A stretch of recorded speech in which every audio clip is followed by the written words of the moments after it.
And once your Chromebook is away, then you can take out the Unit 5 review assignment.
All right.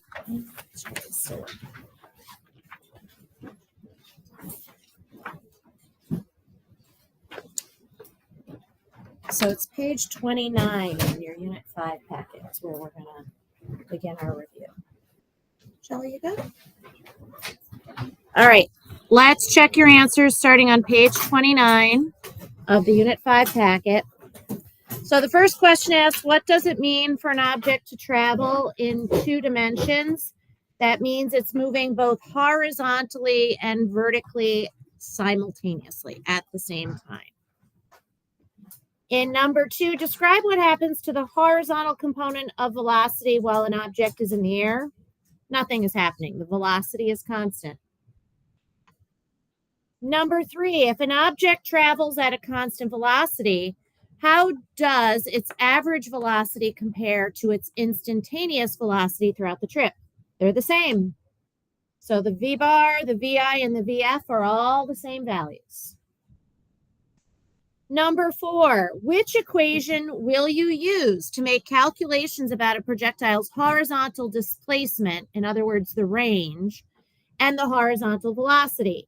You're going to use this equation where d is VIT plus half AT squared, and the half AT squared is going to cancel out because the A is 0, which means that you're left with d is VIT. Number 5, what 3 equations can you use to make calculations about a projectile's vertical motion? So the first equation you can use is VF is VI plus AT. The second is VF squared is VI squared plus 2AD. And the third is D is VIT plus half AT squared. And nothing in those equations cancels out. Number 6, sketch the motion of a horizontally launched projectile on the axes below. So this is a graph of the vertical versus the horizontal position. You get this parabola. While the vertical position is decreasing over time, the horizontal position is increasing. It's getting closer to the ground. And number 7, 2 balls are released from the same height. One is dropped and the other is horizontally launched. Why do they reach the ground at the same time? Because they're falling through the same vertical distance, and gravity is what's acting in the vertical direction. It's the same for both. All right, any questions on page 29? All right, then let's check your answers to the multiple choice questions, which begin on page 30. So number 1 is 1. Number 2 is 3. Number 3 is 1. Number 4 is 2. Number 5 is 3. Number 6 is 4. Number 7 is 3. Number 8 is 3. Number 9 is 1. Number 10 is 2. Number 11 is 4. 12 is 1. 13 is 2. 14 is 4. 15 is 3. 16 is 1. 17 is 4. 18 is 4. 19 is 4. 20 is 3. 21 is 4. 22 is 1. 23 is 3. 24 is 4. 25 is 4. 26 is 2. 27 is 1. 28 is 4. 29 is 2. 30 is 1. 31 is 1. 32 is 4. 33 is 4. 34 is 2. 35 is 3. 36 is 2. 37 is 1. 38 is 2. 39 is 2. And lastly, 40 is 3.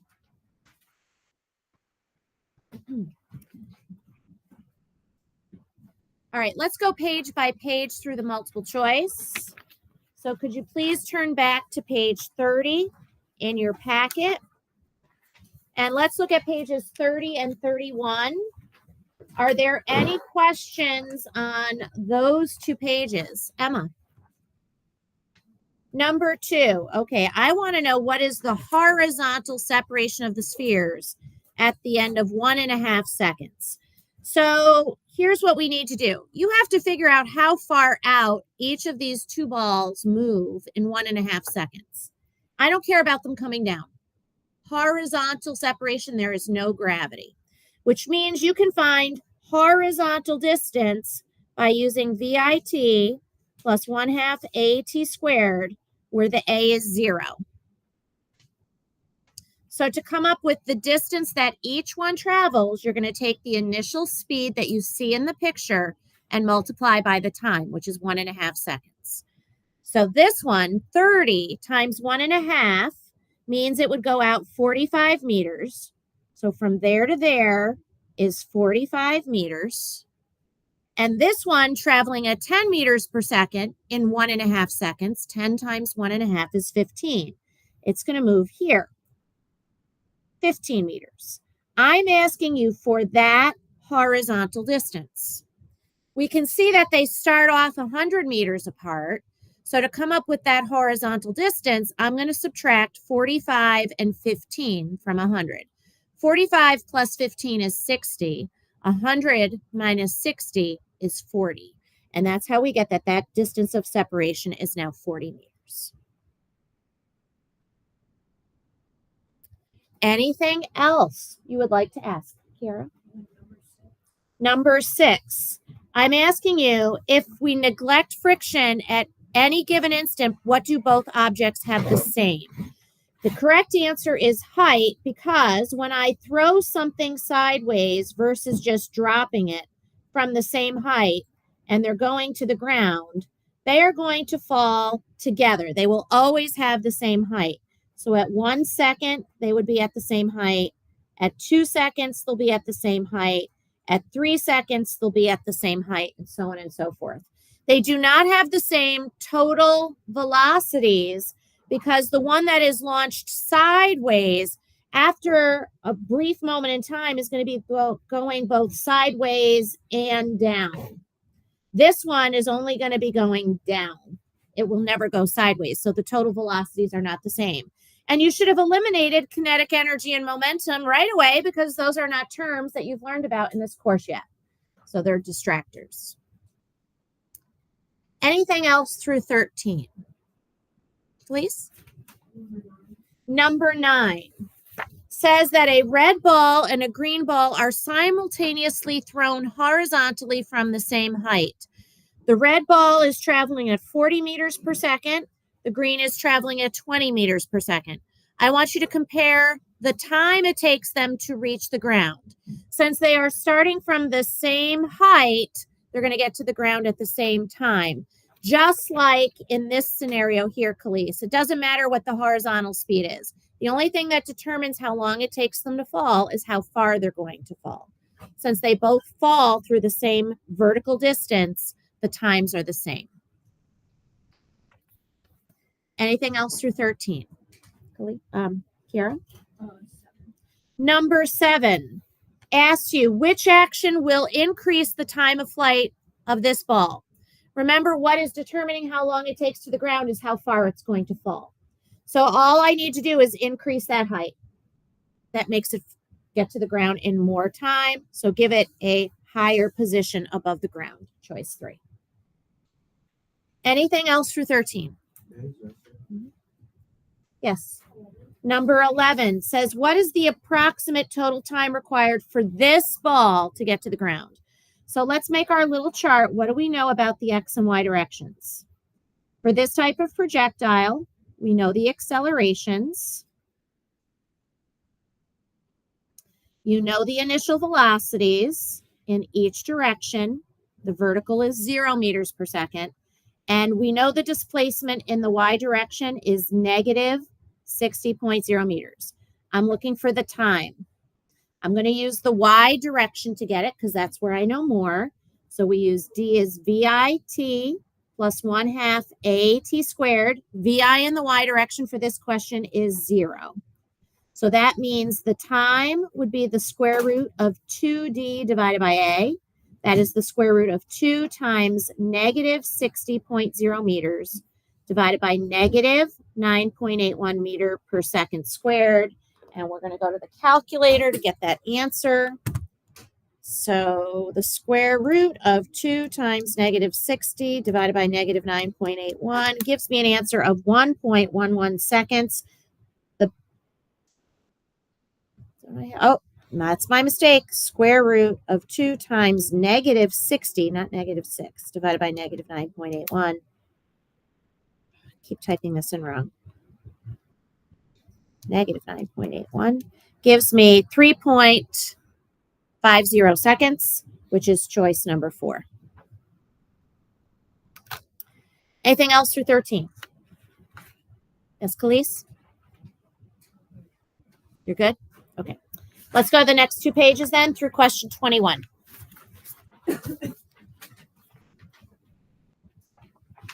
Anything through 21? Nikolai? Yep. Number 14 says, at the instant the snowball is released, what is the horizontal component of its velocity? That means I'm looking for VF in the X direction. We know in the horizontal direction that the speed does not change. It is constant, which means that I'm going to use the equation in the X direction. D is VIT plus 1/2 AT squared, where the acceleration is 0. So that means to get the velocity, I'm going to take the horizontal displacement and divide by the time. In the picture, the horizontal displacement is 15 meters, and the time is given up here in the paragraph above, which is 0.65 seconds. So we're just going to divide that out. 15 divided by 0.65 gives us an answer of 23 meters per second, choice 4. Anything else through 21?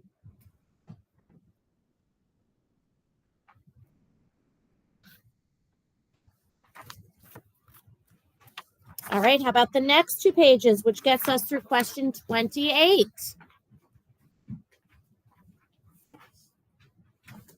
Kiara? 22. Okay, is asking you which set of graphs represents the horizontal motion. Horizontal motion in this picture is traveling at a constant velocity to the right. So we need a pair of graphs which a set of graphs which show us traveling with a constant velocity to the right. The only one which shows us traveling to the right with a constant velocity is graph 1.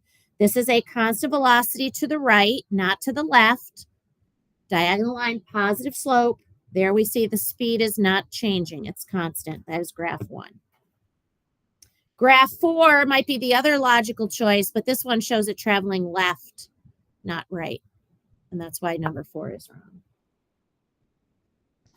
Anything else through 28, Emma?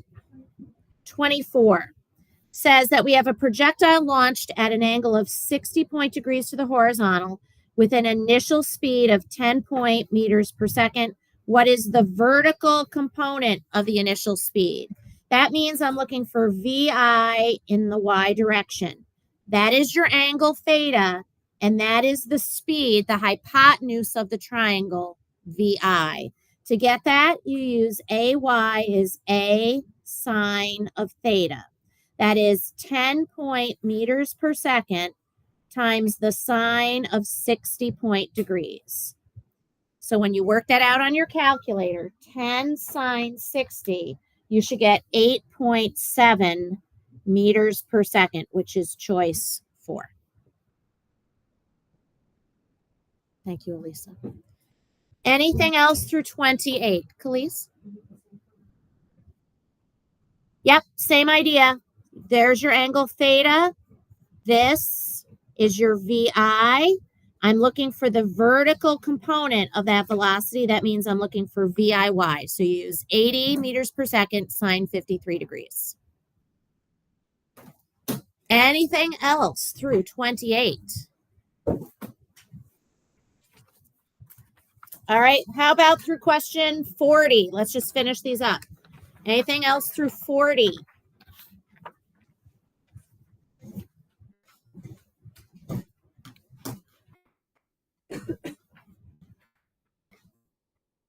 Ryder? 31. Asks you if the angle between the horizontal and this 5.0 meter per second velocity decreases from 30 to 20, what happens to the horizontal distance? That is the range. And what we know is that the max range always occurs at what angle? All right.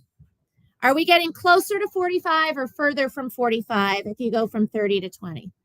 You're getting further away from it, which means the range is going to have to decrease. Remember, you did a lab where you tested all these different angles. At 0 and 90, the ball doesn't go out at all. 45 is where it goes out the most. So if you're going closer to 0 degrees, it's not going to go out as far.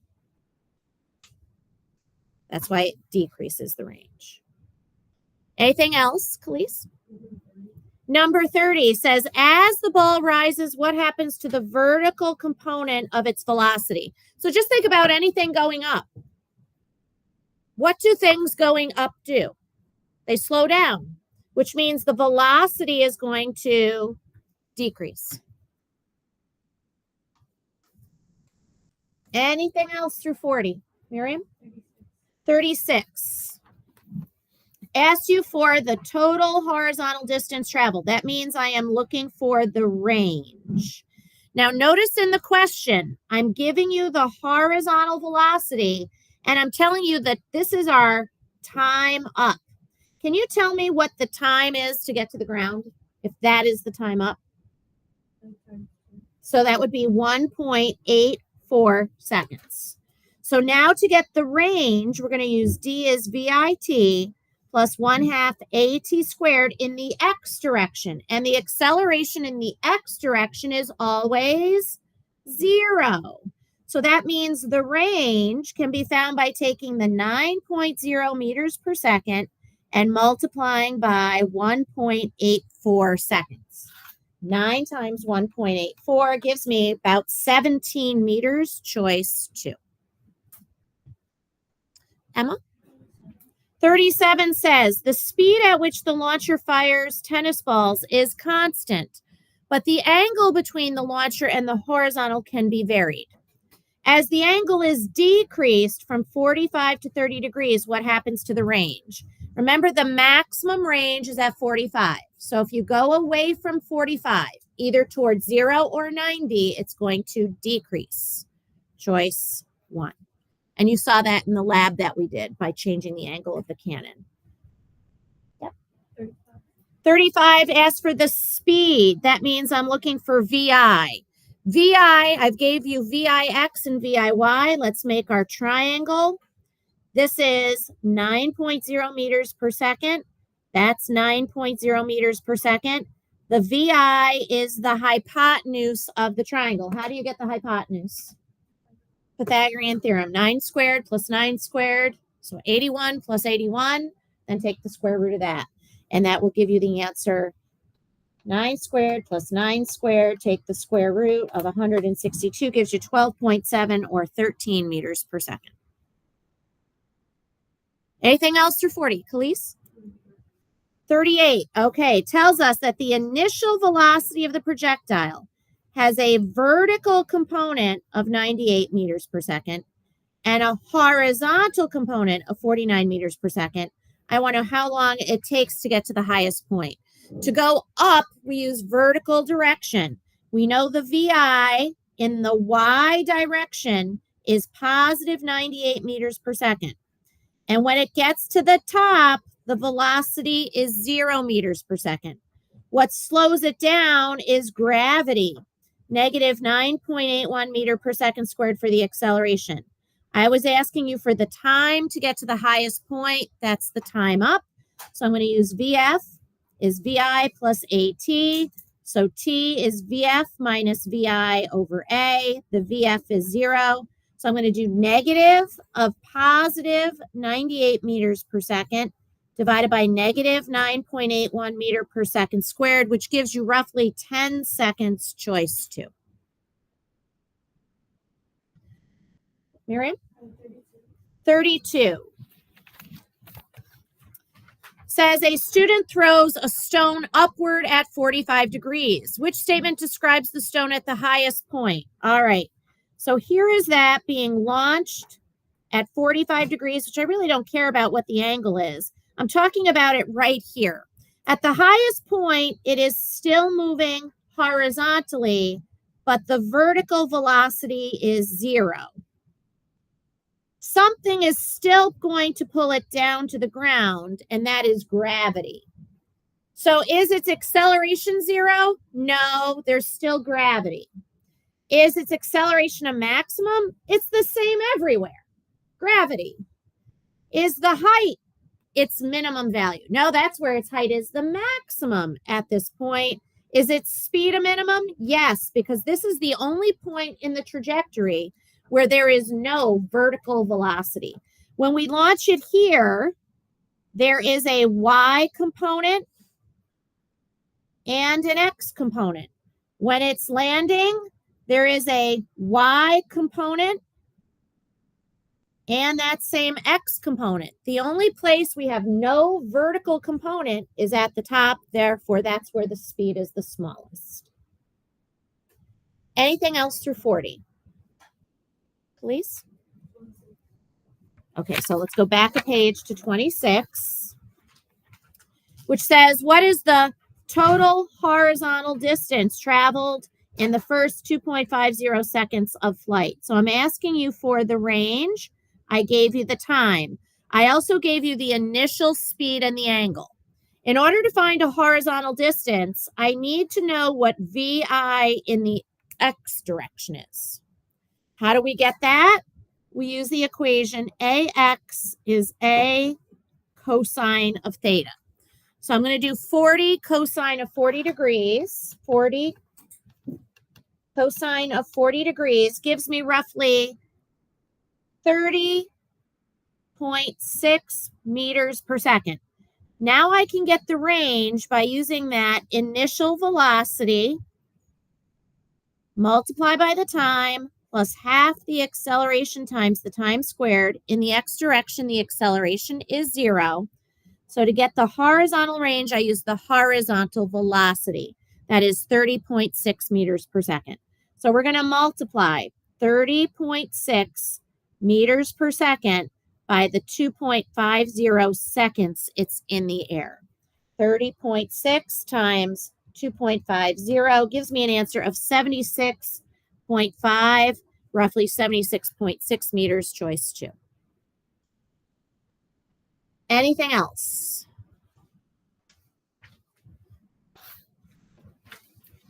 Nothing else with multiple choice? All right, let's look at the show work. Pages 39 and 40 in your packet.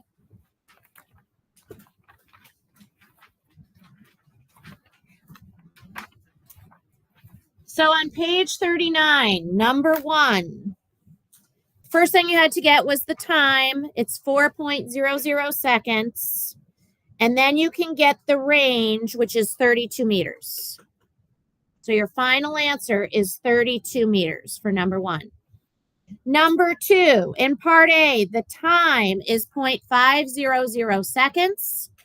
And in part B, the initial velocity in the x direction is 0.800 meters per second. Question number 3. How high does the arrow go? It goes 32 meters up. And then in part B, the range is 210 meters. Miriam, you have a question? Okay. Any of those that you want to go over? Lisa? Can I go over the what?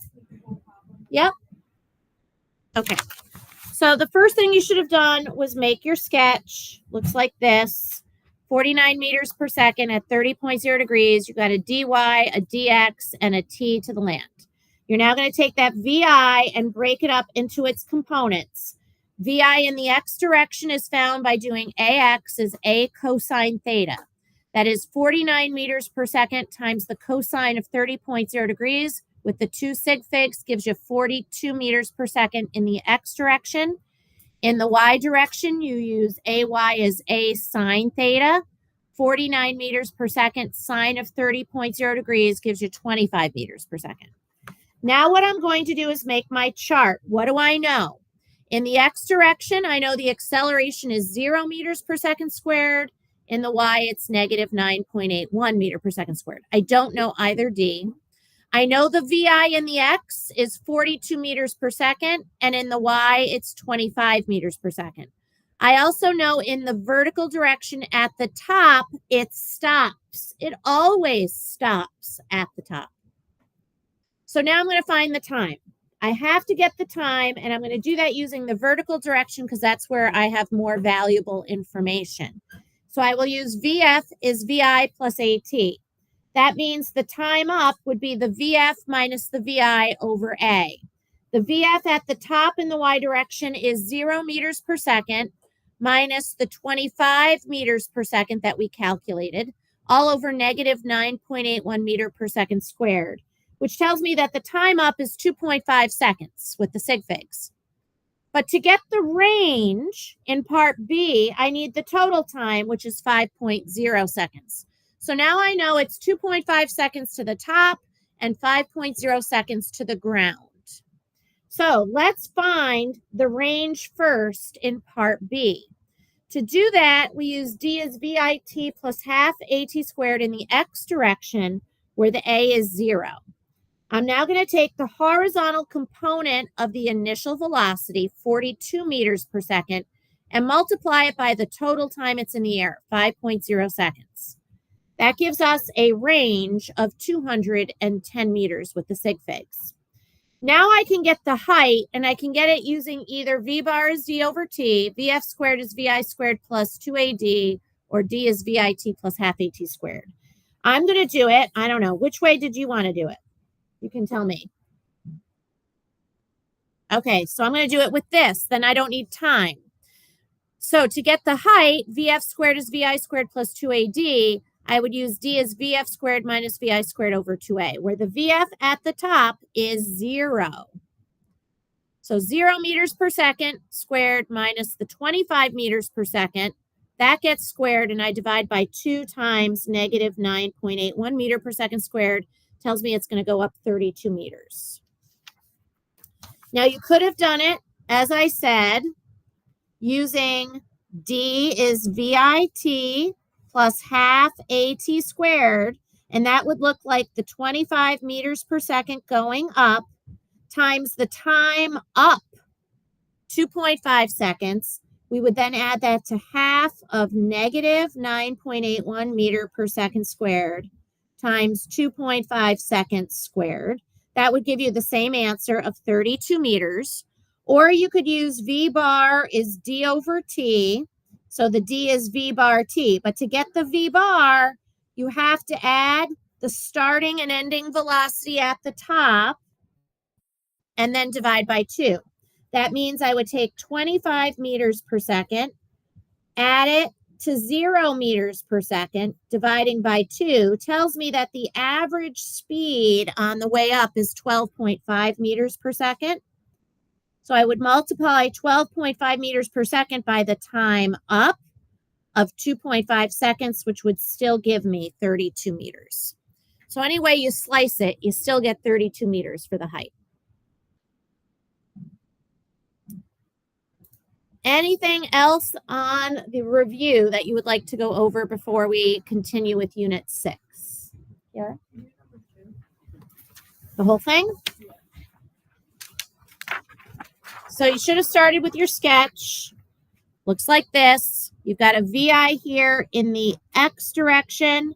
We have a vertical displacement coming down of 1.225 meters and a range of 0.400 meters. Which means when I make my chart, I know the A and the X is 0, the A and the Y is negative 9.81 meter per second squared. The D and the X is 0.400 meters. The D and the Y is negative 1.225 meters. The VI and the Y is 0 meters per second. Part A wants the time. You're going to use the vertical direction to get it. Using D as VIT plus half AT squared. The VIT drops out because VI and the Y is 0. So that means the equation for time becomes the square root of 2D divided by A. That is the square root of 2 times negative 1.225 meters over negative 9.81 meter per second squared, which gives you 0.500 seconds with the sig figs. Now I can find the horizontal velocity, the VI in the X direction, using D as VIT plus half AT squared, but the half AT squared drops out. So that means the VI is the D over T in the X direction. The D in the X direction is 0.400 meters. Divide that by the time you just found, 0.500 seconds with 3 sig figs gives you 0.800 meters per second. Anyone need number 1?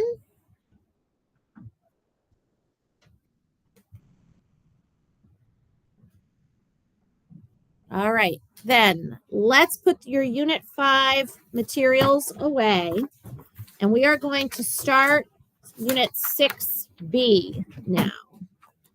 Your assignment for Monday, folks, is just to get ready for your test. Study your test on Monday. You're going to need a pen and a calculator. That is it. Just a pen and a calculator. You will not need a ruler, nor will you need a protractor. It's one period on projectiles. All right, before I start Unit 6, I want to hand out the Unit 6 packet, which I did not get to do yesterday, so let me hand this out. This is for our next unit. We might get to some of these practice questions today, but there is no written assignment in this packet for Monday. Monday, all you're doing is taking a test. Tuesday, we are working on more Unit 6.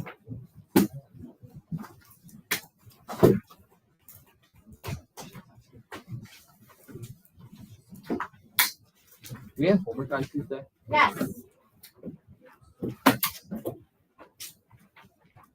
You're welcome.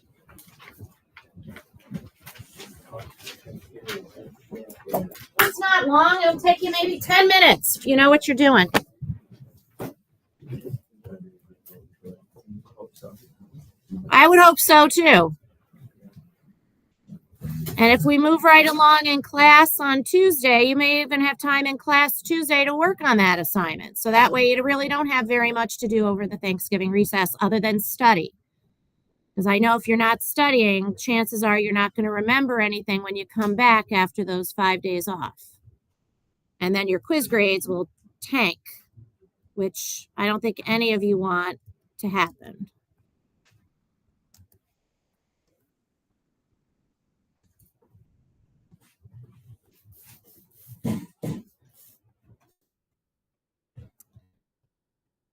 All right, so let's continue with Unit 6 now, where we're going to talk about Newton's first law of motion. And Newton's first law of motion is also called the law of inertia. It can also be called the law of equilibrium. And that's what we're going to be learning about in his first law. And we're going to go way beyond what you learned about the first law in middle school.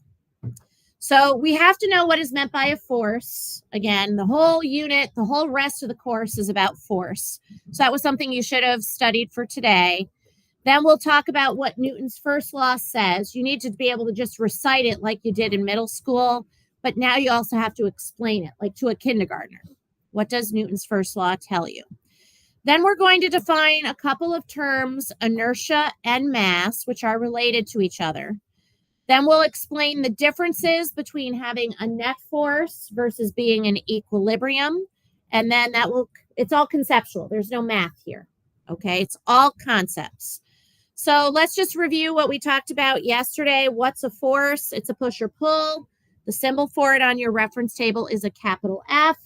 In the metric system, these are measured in newtons, which is a derived unit equivalent to a kilogram times a meter per second squared, and they're vectors. So we're going to be drawing them with arrows. So Newton's first law says, and I know you remember this from middle school because the middle school teachers are really good at pounding this into your head. An object at rest stays at rest. An object in motion keeps moving. Okay, that's the first law. The thing is, when it keeps moving, you have to understand that it will keep moving with the same speed in a straight line. It does not change direction. And that will happen as long as there is not an unbalanced force acting on the object.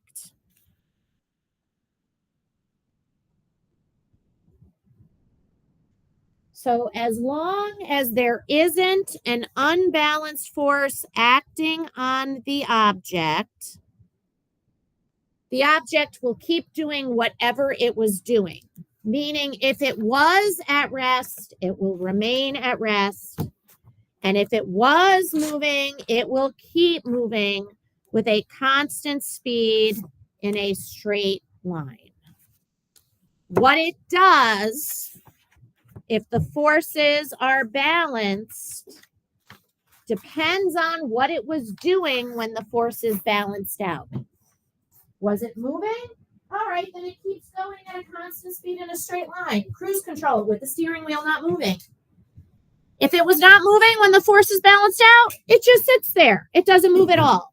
It stays at rest.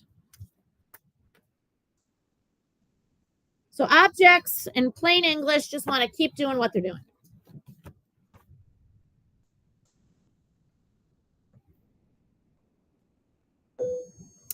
All right, let's take our break. And when you come back, we'll try to explain what this means and get into it in a little more gory detail.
Well, they actually have better than that.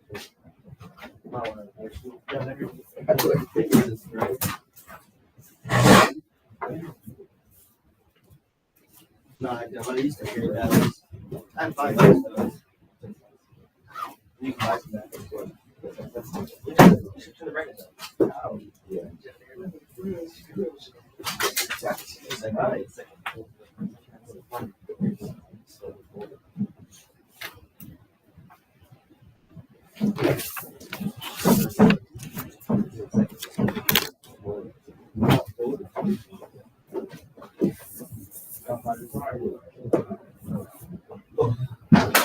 These are for the bottom of the makeup. This is the makeup. Yeah, I think so. And the makeup was so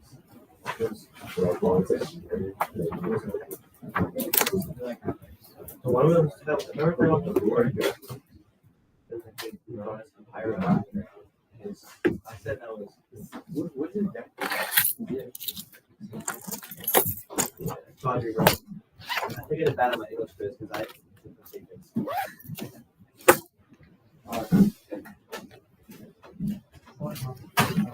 Mine.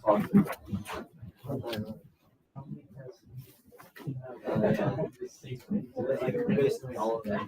You got 99.000.0.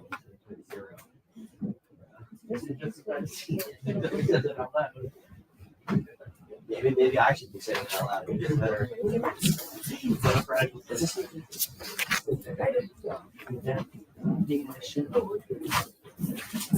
What's me again?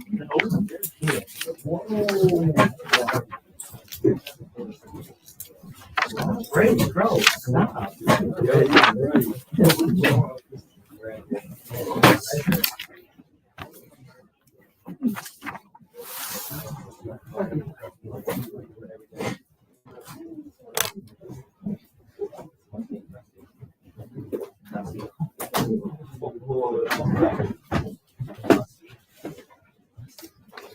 Stop. Do you like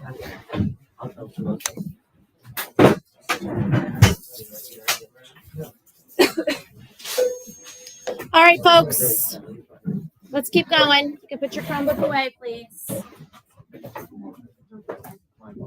I'll take the calculator Keep my batteries back. All right. back. Ryder, let's have a seat. Thank you. Let's keep going with Newton's first law.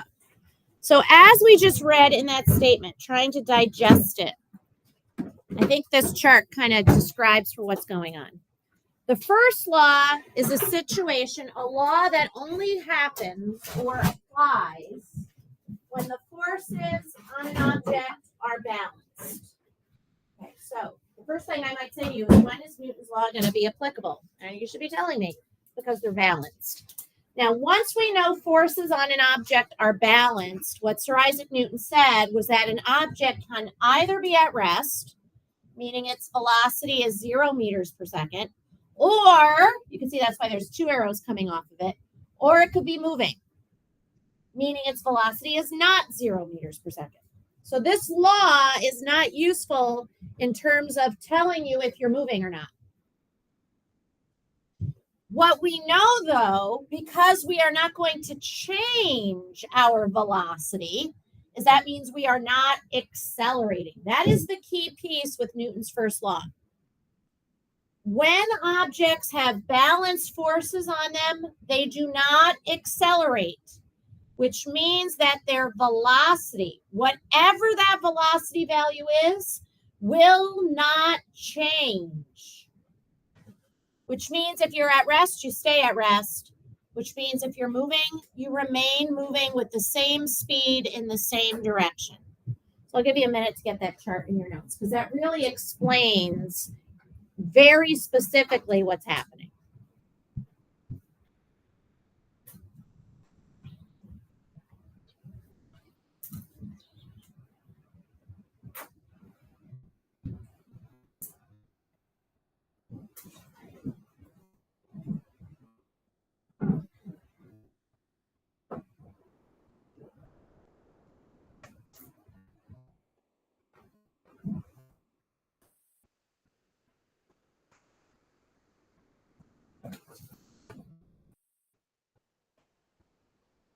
Conversely, what this also means, if you know an object is not accelerating, that means you should be able to tell me that the forces on that object are balanced.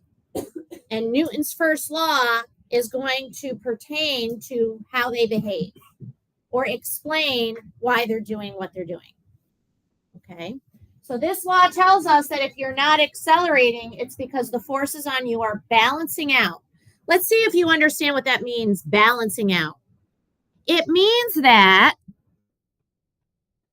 let's say I have an object where there is 5 newtons of force pulling this way. If it's balanced, there's got to be a force opposing it, which would be what value? 5 newtons. This is balanced.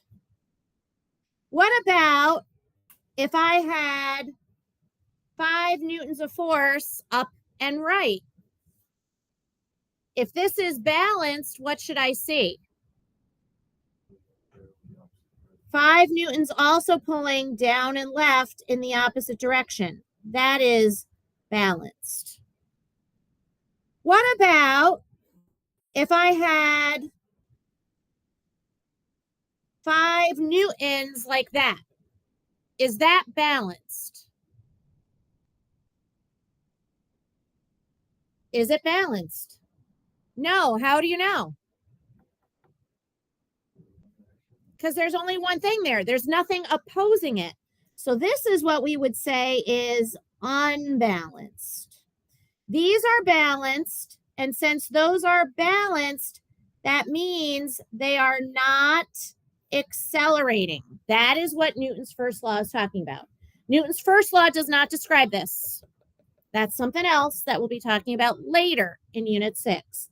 This is the situation described by Newton's first law of motion. When forces balance out, you do not accelerate. Okay.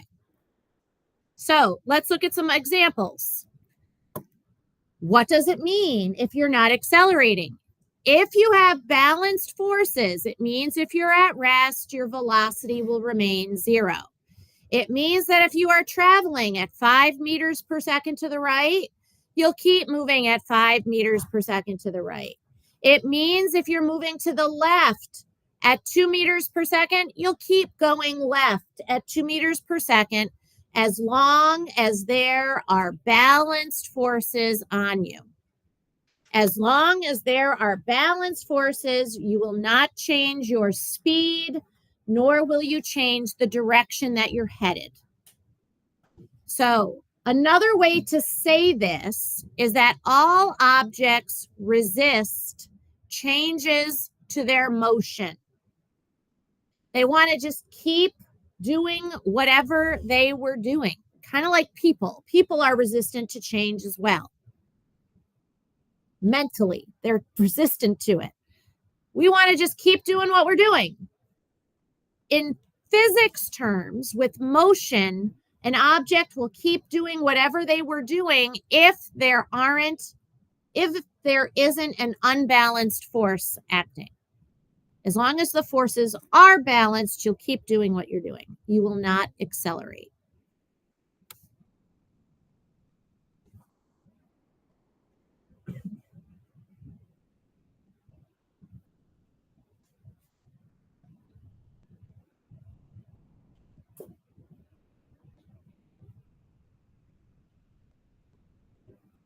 All right.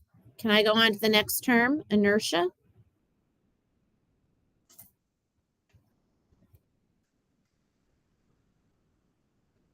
Okay. Every Regents exam has one question on the word inertia.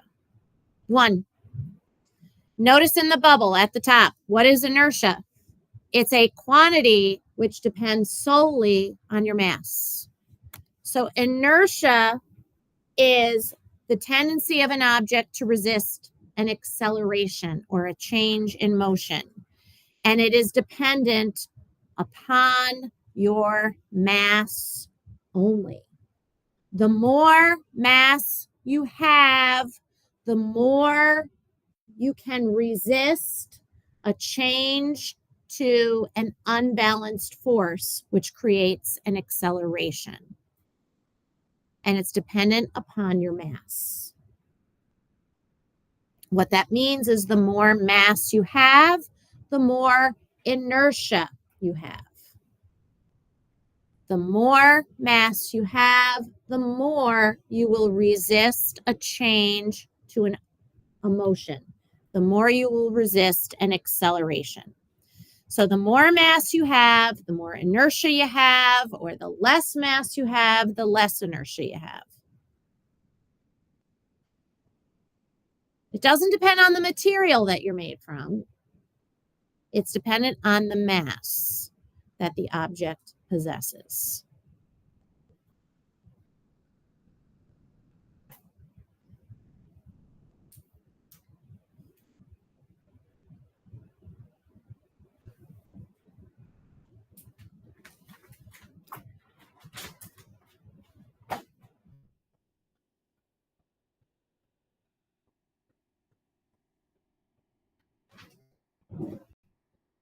So since we're now talking about mass, let's officially define what mass is.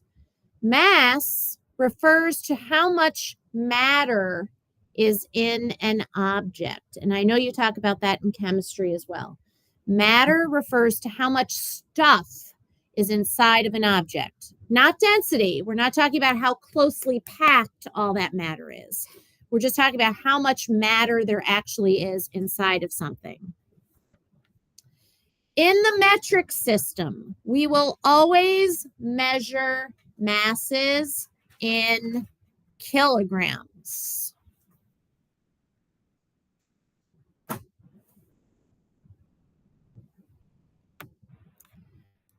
Now, be careful. This is going to be our next lesson. Mass and weight are not the same things. I know in common everyday English language, we interchange the terms. That is incorrect physics. So your whole life, you have been hearing incorrect physics. We now have to break that. I have to joggle your brain so that way you now separate these two things. They are not the same things. They have different meanings. Mass is how much stuff inside of you. Weight is the force of gravity acting on you. And since weight is the force of gravity acting on you, in the metric system, it will be measured in newtons. In the English system, it's measured in pounds. Masses are measured in kilograms. They are not the same things. They're not even measured in the same units. Please go to your reference table. Page 6. And on page 6, I would like you to check off the little m here. Mass. Little m is the letter we use to abbreviate mass. And this is going to be measured in kilograms, kg. The mass in kg. We can check that off.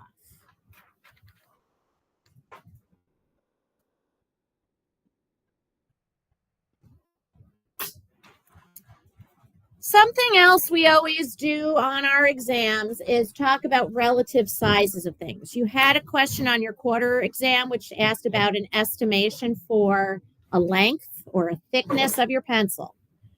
You had a ruler. You could have even measured it to figure out which measurement was most appropriate. We could ask you what's about how much mass is something in the metric system. So I'm giving you some masses here to help you. If you had a penny, hold on to it. It's going to be worth a lot of money soon because they're coming out of circulation. A penny is about 3 grams, 0.003 kilograms. If you have a textbook, they're about 2 kilograms. A bicycle is about 15 kilograms. A car is about 2,000 kilograms. If you have a jetliner, like a 747 jet, they're about 120,000 kilograms. If you're looking at a super tanker that goes across the ocean with cargo, we're talking about 150 million kilograms. So you can see they vary. They vary in size. Now, what I'm going to do is I'm going to give you a 1 kilogram mass to pass around. And we're going to pass it around every day for the next number of days. And so that way you can get a feel for what a kilogram is. I don't have it here. I think it's in the back.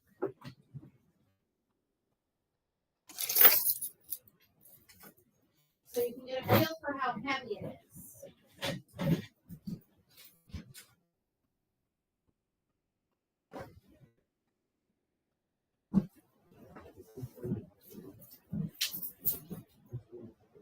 This is a kilogram. Please don't drop it. You'll break the asbestos tile in the classroom on the floor, and then we have a big problem. This is a kilogram. Okay, this is a kilogram. 1 kilogram, you may want to put this in your notes, is about 2.2 pounds. So if we were to measure that weight of that here on the earth, it would be about 2.2 pounds. So pass it along so everybody gets a chance to feel how heavy that is. 1 kilogram is about 2.2 pounds. You go to Europe. I know when we go to, my family goes to Italy, and we're at the delicatessen there, and we're ordering deli meats or cheeses. In the United States, you would do that in pounds. Oh, can I get a quarter of a pound of this? Can I get a pound of my turkey breast? You don't do that there. You're doing it in kilograms. Kilograms. This is also really useful if you plan to go into the drug trade. Okay, illicit drugs, right? You hear on the news that they confiscated a kilo of this, a kilo of that. That's kilograms they're talking about. If you're planning to go into pharmacy, your tablets, everything is measured out in grams, metric grams. What is it, right? Okay, my allergy medication that I take, Zyrtec, is a 10 milligram tablet. Milligrams. It's small. It's little. 1 gram is 1 paperclip. You might want to write that down too to help you remember things. A gram is a paperclip. A textbook is 2 kilograms to give you rough ideas. On Tuesday, we will be figuring out what your mass is in kilograms. It's a good measurement to know in case you ever travel outside of the United States. Because if you happen to get ill and need to go to a doctor or a hospital anywhere else outside of the United States, you want to be able to tell them your mass. Okay, so we'll be looking at doing that using your weight in pounds. All right, so let's talk about some examples of how the first law behaves. I want to see if you can explain to me why these things happen in terms of Newton's first law. So the first scenario says that blood would rush from your head to your feet if you are quickly stopping in a descending elevator. So the elevator is going down to the ground, and it's going to stop very quickly. You're going to feel a little lightheaded because the blood in your body will rush from your head to your feet. My question is, can you explain why that happens in terms of Newton's first law? I'll get you started. Because an object in motion wants to keep moving. Were you moving before you stopped? Yeah. Was the blood inside of you moving? Yeah. The blood is separate from your outside body, which means that even though your body stopped, the blood kept moving. And it kept moving in the direction you were headed, down. That is why the blood rushed from your head to your feet. Even though your body stopped, your blood did not. An object in motion wants to keep moving. That would be the explanation you would write to explain that. How about this scenario? The head of a hammer can be tightened onto the wood handle if you bang the bottom of the handle against a hard surface. So here's what we're talking about. Here's a hammer where the head and the handle are 2 separate pieces. Can you explain why the head would get tightened onto the handle if you bang it onto the desk several times in terms of Newton's laws? One? Because you're moving both parts at the same time, but stop the one part so the metal part keeps going down. Right, because an object, bingo. So even though this stopped, that was moving, it wants to keep moving. Wants to keep moving downward and gets tightened on there. Can you explain this? To dislodge ketchup from the bottom of a ketchup bottle, often you will turn it upside down and thrust it downward at a high speed and then stop it. You know what I'm talking about. To get it to come out. Why would that dislodge the ketchup from the bottle? Explain that in terms of your look. Yeah.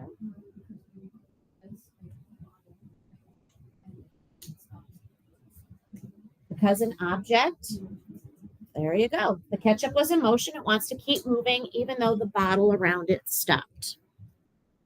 Headrests are placed in cars to prevent a whiplash injury during a rear end collision. All right, let's talk a little bit about safety. How many of you have your license right now? How many of you are hoping to get it at some point in the near future? All right. As the driver of a vehicle, I'm going to tell you right now, whenever you're the driver of the vehicle, you are responsible for your safety and the safety of all of your passengers. You have an accident, it is on you. You were the driver. You are the driver. You are the one responsible for making sure they're all safe. Okay, it doesn't matter who's in the car with you. So let's imagine we have this seat in the car. Does this seat have a headrest on it? No. Okay.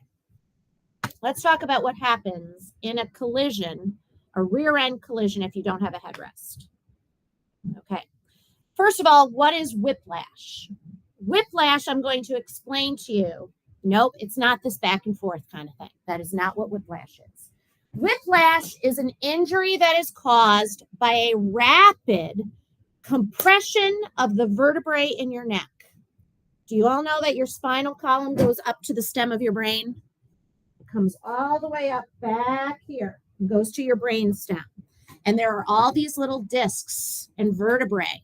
The discs are cushions of fluid in between each vertebrae. Now, what happens in a whiplash injury is the vertebrae on the disc. And what do you think happens to the fluid in between those vertebrae? And where does it go? Out. You have no more cushioning between bone and bone. So what happens when you have bone on bone? It hurts a lot and it cannot be fixed without spinal surgery. Who wants to have spinal surgery? Nobody, even spine doctors, don't want to do it because it is extremely dangerous, especially the vertebrae near your brain. Nobody wants that. So here's what happens. Without the headrest, rear end collision means here I am and I am stopped. I am stopped. Rear end, somebody comes up from behind me and hits me. So what does the car do?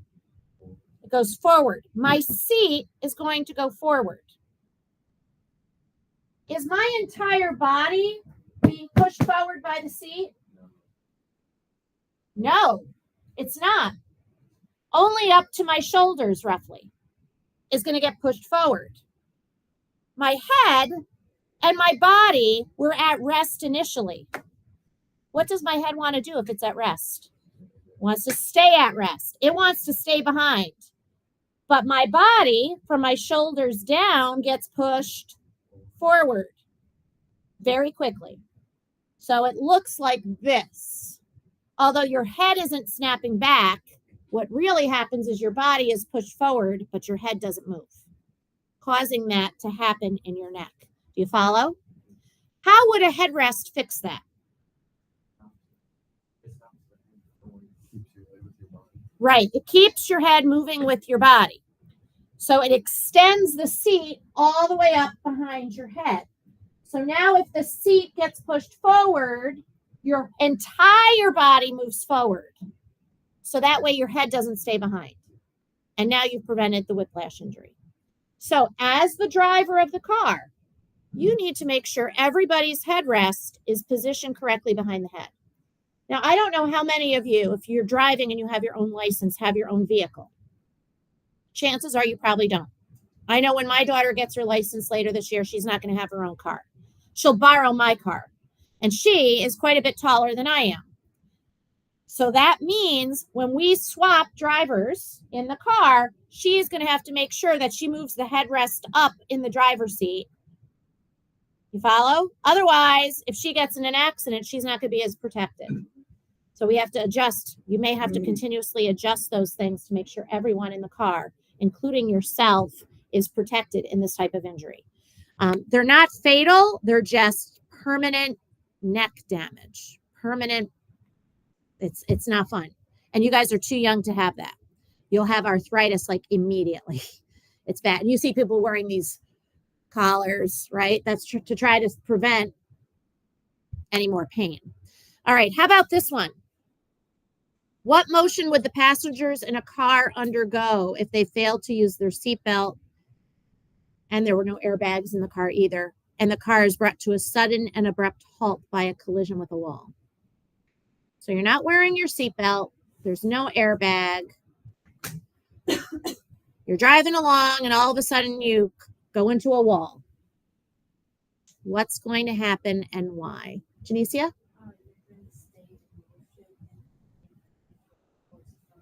Yeah, usually you go through the windshield head first. Imagine how that is. Is that good? No, not at all. Usually it's fatal. Usually it's fatal. This injury is fatal because a body in motion wants to keep moving. So you are going to keep moving even though the car stopped, and you'll go through the windshield. This actually happened to a cousin of mine, my cousin Jonathan, who at the time he was 21 years old. He is now 45. He did not die. He was coming off the Northway. He lived in Latham, coming off the Northway at exit 4. And at the time, exit 4 and 5 were kind of together. And they did some construction on that area a few years ago. But he was coming off the southbound exit ramp, going too fast in his little sports car that he had bought, little beater sports car, and was not wearing his seatbelt. And because it was an older vehicle, it didn't have an airbag. Came off going too fast around a turn, couldn't navigate the turn, went into a tree. Same idea. His head went straight through the windshield. He got stuck in the windshield. It was right, you know where the Colony Police Department is? Okay. The Northway is on the other side of the trees that are there. That's where it was. It was right there where those trees are. So the Colony Police could see it, but could they do anything about it? No, because that's a state highway. They had to wait for the state police to show up, and then they called the Jaws of Life. And he was brought by helicopter once they got him out from there to Albany Med. What was happening to him on the way during the flight was his blood pressure was going through the roof because his brain started to swell. He basically got a massive concussion. That's a big, big, big brain bruise. When you get a bruise, things start to swell, and inside your skull is a bone. Does that allow your brain to swell? No. So the pressure inside his brain started to go up really high, which would cause a stroke unless they were able to relieve that pressure by removing a piece of his skull. And that's exactly what they did when he got there.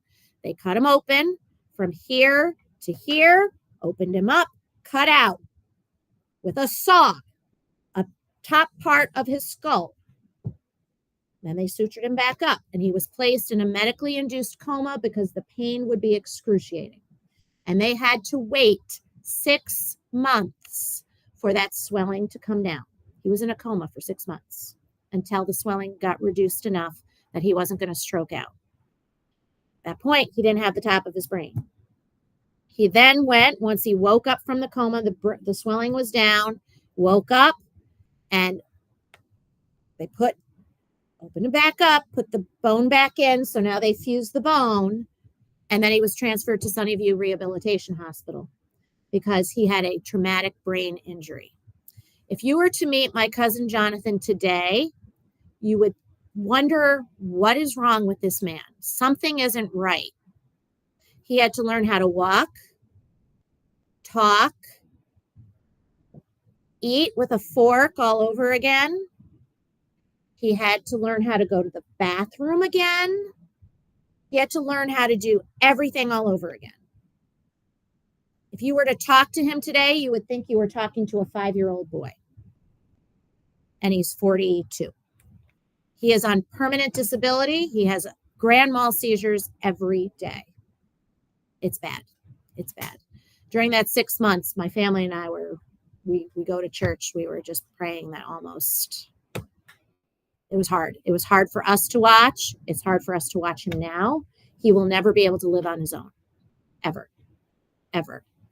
And his mother is 76 years old. She's not going to live forever. What happens to him after she passes away, I do not know.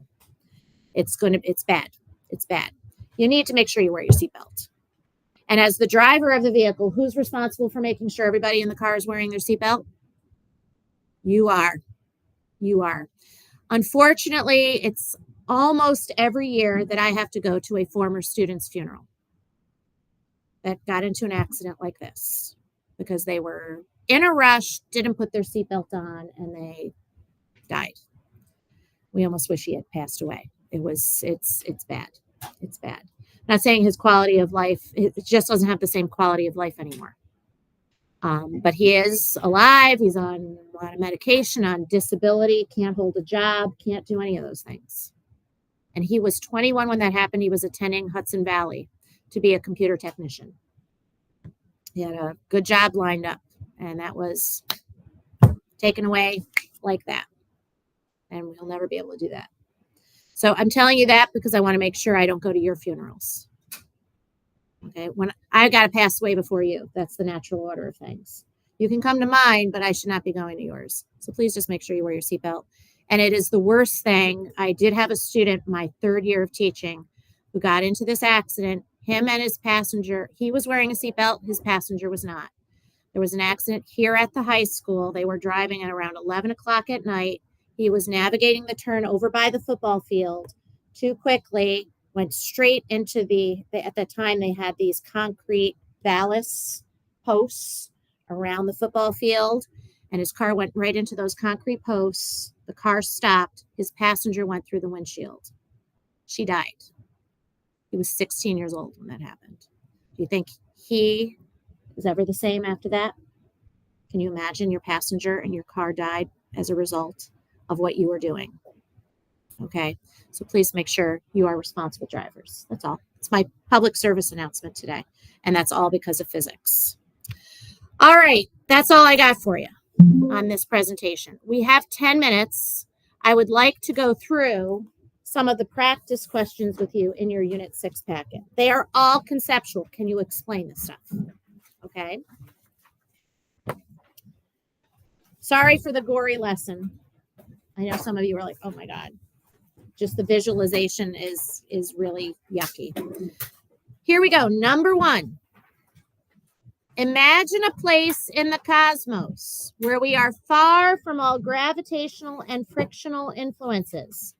Suppose an astronaut in that place throws a rock. What does the rock do?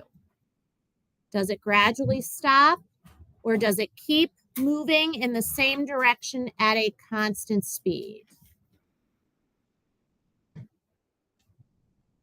1? Yeah, in a straight line. That's right. Because an object in motion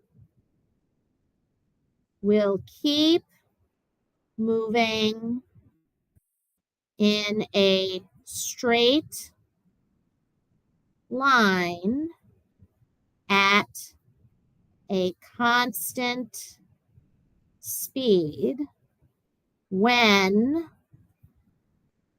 the forces are balanced. Now, in this case, you might be going, wait a second, the forces are balanced.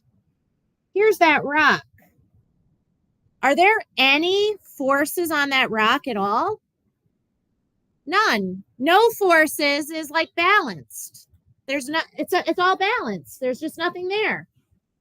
It's not unbalanced, so it's got to be balanced. Okay. This was traveling and it will remain moving at a constant speed. Straight line. Number 2. A 2-kilogram object is moving horizontally with a speed of 4 meters per second. How much net force is required to keep the object moving at that speed in this direction? All right, here's a term that you need to know. Net force.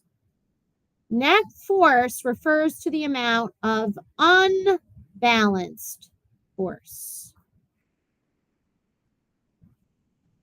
If you have a net force, it means the forces are unbalanced.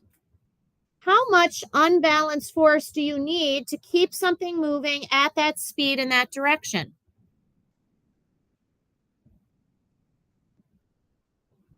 It's not a trick question. How much?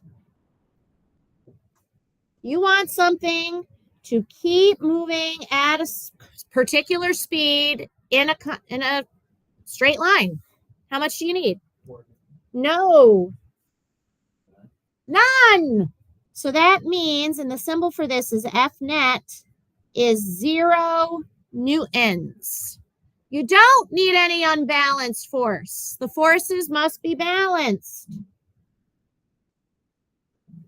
You need balanced forces, not unbalanced. Number 3, Mac and Tosh are arguing in the cafeteria. You get the names? Mac says that if he flings the apple. Here we're going to say flings the Jell-O with a greater speed, it has a greater inertia. Tosh argues inertia does not depend on speed, but rather on mass. Who do you agree with and why? And please don't do this at home. Please don't do it in the cafeteria here at school. Don't say, I was trying a physics experiment. Miss Famosa told me to do this. No, I'm not. Do not do it for real. Who do you agree with? Who is correct? Mac or Tosh? Janicia? That is correct. Why? That is correct. Inertia depends on mass only. Number 4, if you were in space in a weightless environment, would it require a force to set the object in motion? So think about it. My pencil's in space. It's just floating there. It's at rest, right? Do I need to have a force to make it move? Yeah, of course, because now you're changing its motion.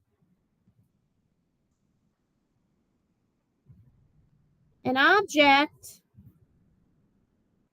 not in rest, at rest, will stay at rest unless an unbalanced force is applied. So yes, you are going to need to apply an unbalanced force to change that motion. Number 5. Again, don't do this at home either, but next weekend we'll give you a little bit of a reprieve on that.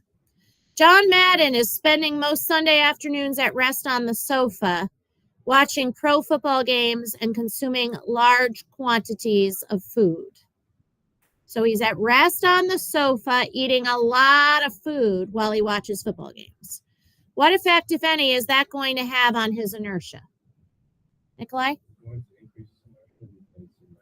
That's right. So the inertia will increase due to his increase in mass. Now, John Madden, I'm not sure if he's still alive or not, but he used to be one of those pro football announcers on ABC Sports.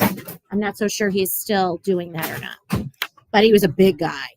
Or he was a real big guy anyway. All right, let's go to number 6.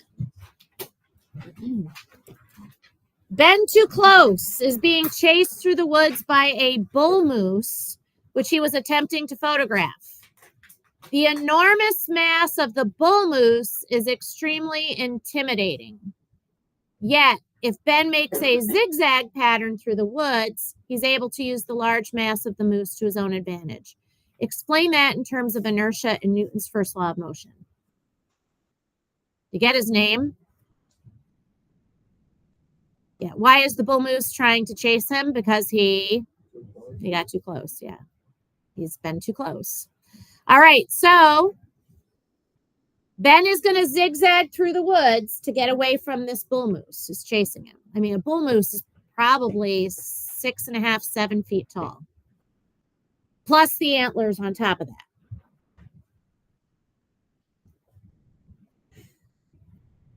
So how does this work? He's going to zigzag. What is the moose probably going to try to do?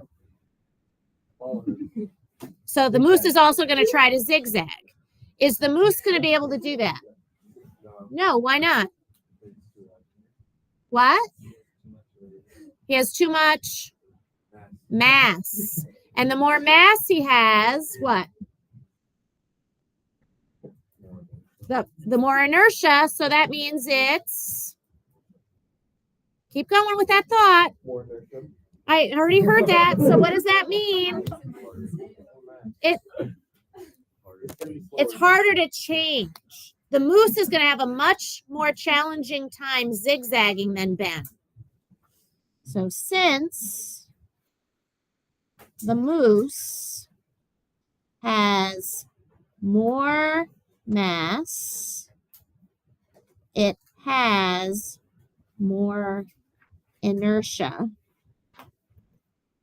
and will have a more difficult time changing directions,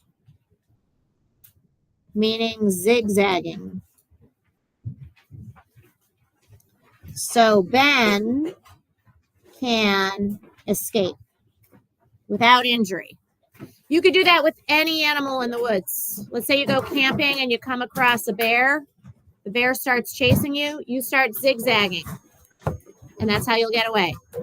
All right, folks, have a great weekend. Good luck studying for your test. I'll see you Monday.